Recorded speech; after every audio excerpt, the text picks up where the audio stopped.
నమస్కారం అండి. నేను డాక్టర్ రమణి, అశ్విన్ స్పెషాలిటీ హాస్పిటల్‌లో కన్సల్టెంట్ గైనకాలజిస్ట్‌ని. ఈరోజు మనం పీసీఓఎస్ అంటే పాలిసిస్టిక్ ఓవరీస్ గురించి తెలుసుకుందాం. ఇది ఈ మధ్యన చాలా కామన్‌గా చూస్తున్నాం. Almost 1 in 10 girls have PCOS today. PCOS అంటే ఏంటి?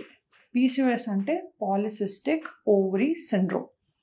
ఇది మెయిన్‌గా చాలామందికి పీసీఓఎస్ ఉన్నా కానీ తెలియదు.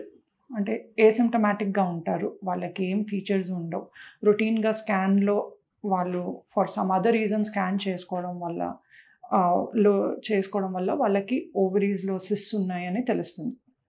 అయితే ఈ పీసీఓఎస్ వల్ల వచ్చే హార్మ్ ఏంటి? పీసీఓఎస్ ఫస్ట్ హార్మోనల్ ఇంబ్యాలెన్స్ వల్ల వస్తుంది. అంటే యూజువల్గా ప్రతి మహిళలో నెలలో పీరియడ్ ఎవ్రీ 28 days పీరియడ్ వస్తుంది. అంటే ఎవ్రీ 28 days ఒక్కొక్క అండం రిలీజ్ అవుతూ ఉంటుంది ఓవరీ నుంచి.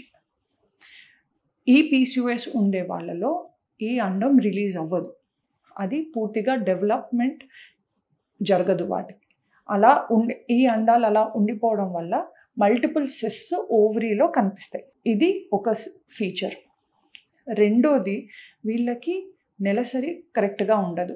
అంటే చాలా కామన్గా పోస్ట్పోన్ అయిపోతాయి. అంటే 30 days, 40 days, 2 monthsకి ఒకసారి పీరియడ్స్ రావడం, వచ్చినప్పుడు చాలా హెవీగా బ్లీడ్ అవ్వడం, లేకపోతే చాలా ఫ్రీక్వెంట్గా మధ్య మధ్యలో స్పాటింగ్ లాగా రావడం, హెవీ బ్లీడింగ్ అవ్వడం, ఇవి చాలా కామన్గా చూస్తూ ఉంటాం. థర్డ్, వీళ్ళలో మేల్ హార్మోన్స్ ఎక్కువగా ఉంటాయి. అంటే మేల్ హార్మోన్స్ అంటే టెస్టోస్టెరాన్.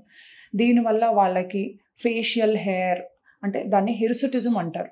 ఫేషియల్ హెయిర్, బియర్డ్స్, చాలా సివియర్ వాళ్ళలో మేల్ ప్యాటర్న్ బాల్నెస్ కూడా చూస్తారు. ఫోర్త్ సిమ్టమ్ ఏంటి అంటే వీళ్ళకి ఇన్సులిన్ రెసిస్టెన్స్ ఉంటుంది.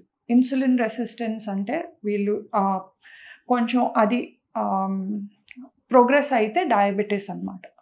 ఈ ఇన్సులిన్ రెసిస్టెన్స్ వల్ల వాళ్ళు వెయిట్ గెయిన్ అవ్వడం అండ్ బ్లాక్ ప్యాచెస్ ఉండడం, నెక్ దగ్గర, అండర్ ద బ్రెస్ట్, ఆర్మ్పిట్స్లో, ఇక్కడ ఇన్ని చోట్ల అంతా బ్లాక్ ప్యాచ్ల కింద, స్కిన్ కింద డెవలప్ అవుతాయి.